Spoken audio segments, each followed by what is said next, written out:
Hello and welcome back to today's video. Today we're going to be talking about the new and upcoming Tier 9 American tank destroyer, the TS-60. It's going to be available in the upcoming March Battle Pass, and I'm going to tell you whether I think you should pick it up. Let's get into it. So, let's talk about the TS-60's statistics. This tank is looking pretty interesting, not going to lie.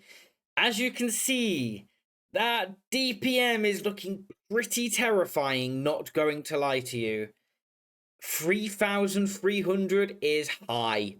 This is a tank destroyer, remember. We're not talking heavy tank. We're talking tank destroyer DPM, which means you have high pen and decent alpha. So, for a tier 9 to have 3,300 DPM, this thing is going to be pretty brutal. 400 alpha, it's not only going to hit a lot, it's also going to hit hard. So, what holds this tank back? Well, it's the gun handling. Wargaming, thankfully, are not stupid enough to give us a tank with ridiculous DPM and incredible gun handling. Actually, no, correction. They could do that, and they probably will do that at some point. But at least for this tank, it is actually looking pretty balanced. Good DPM, but you can't really hit all your shots because it has 0.4 dispersion base, which is terrible. That's really bad. Like, you're going to struggle to hit anything apart from point blank with 0.4. Yeah, it has decent aim time, so you are going to be aimed pretty quickly, but you're just going to be like a pineapple. So, good luck trying to hit anything, really, apart from if it's in front of you. But this tank is going to probably be a up-close brawler. You're going to want to be playing this thing as close as you can to your opponents to maximize that DPM. You know, if you're using a Bond rammer on this thing, you're going to be getting a DPM up towards 3,700, 800, which is just going to be brutal. You know, you're ripping through a mouse in a minute there. Like, yeah. Pretty strong, not going to lie to you. So, this tank's looking interesting. Its speed is not quick, we will say that. 35 is pretty slow, so you're probably definitely going to want to run a turbo on this thing of at least probably bounty if you know you are going to be playing this thing, you know, to min-max. It has gun depression as well, surprisingly. Considering it's a rear-turreted tank destroyer, it has 7 degrees of gun depression, which is pretty nice, so you are going to kind of be able to play a ridge a little bit with this.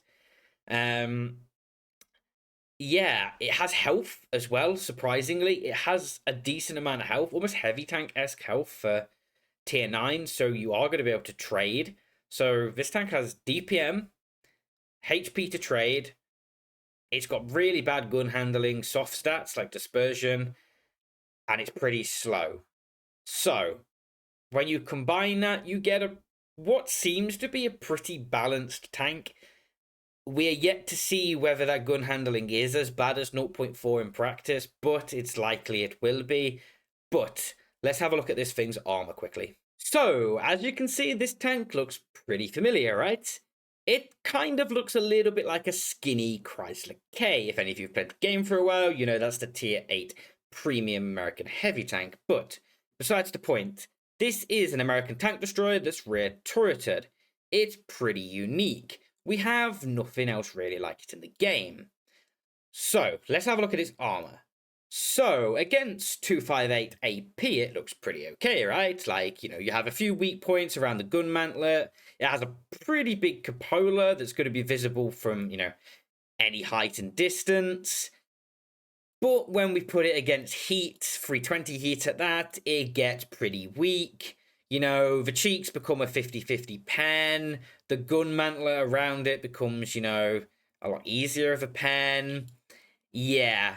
This tank is going to be pretty okay armor-wise, especially hull down if you can hide this hull, you know. But this hull is going to be pretty hard to hide. You know, you are going to pretty much have to only show the turret.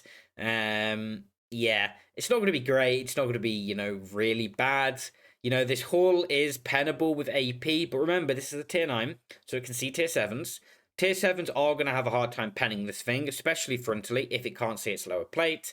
Because, you know, 260 all the way down to about 250 on the upper hull is pretty strong.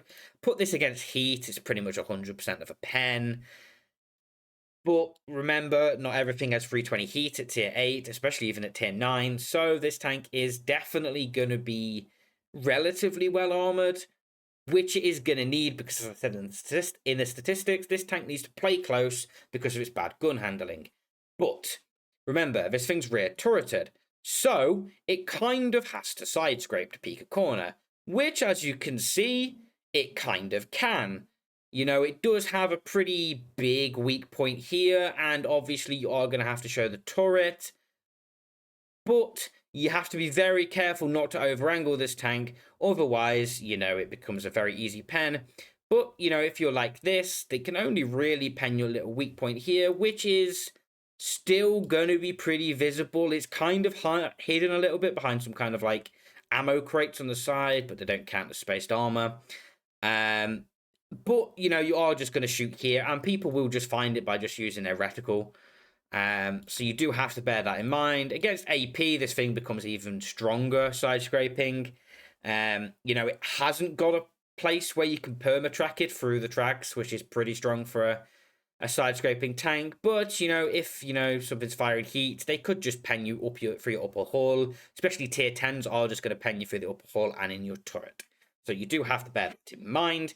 This tank is not impenetrable, but it's definitely gonna be able to bounce a few shots, especially in situations where, you know, it needs to be peeking to keep its DPM going. But because it's rear turreted, it does have the party trick of being able to peek around corners like this. So you can peek out, just expose your turret, put a shot in, fall back. But as again, just have the bad gun handling and the bad dispersion, so it is going to be pretty poor at even doing that. So let's go on to the conclusion of this tank, and I'll let you know whether I think it's actually worth picking this tank up. So, the TS-60. Am I going to be picking this tank up? Do I recommend that you should spend your 28 tokens that it is going to take for you to get this tank? No, actually. I think that this tank is going to be very good in the hands of a good player. But if you're an average player, I'd actually recommend picking up the TT-130M, which I do have a video on, which came out 2 days ago, so go back and have a look at that if you want to find out all about that tank. But I'd actually recommend an average player to get the TT-130M, but a good player to probably get the TS-60. This thing has got its issues, which a good player, I feel, will be able to limit better than an average player would. Whereas the TT-130 is a little bit simpler to play, and I think an average player would do a lot better getting that tank, rather than this. But this tank is definitely not going to be bad. It's definitely going to be a bit formidable to fight. You know, it can perma-track you. It's got, you know, ridiculous DPM, but it does have to hit you first. It's got really bad gun handling. It's not very quick.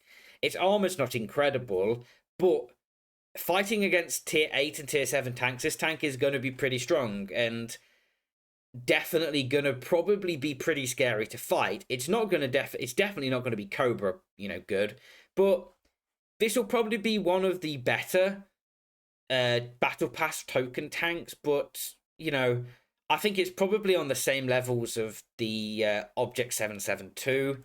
So good in the hands of a good player, bad in the hands of an average player. So that's my conclusion on this tank, and yeah, we'll wrap this video up. If you did enjoy, don't forget to like, comment, and subscribe. Tell me what you think about this tank, whether you'll be picking it up. And don't forget to subscribe because we're going for 1,000 subs by June. And yeah, I'll see you in the next one. Thank you for watching. Goodbye.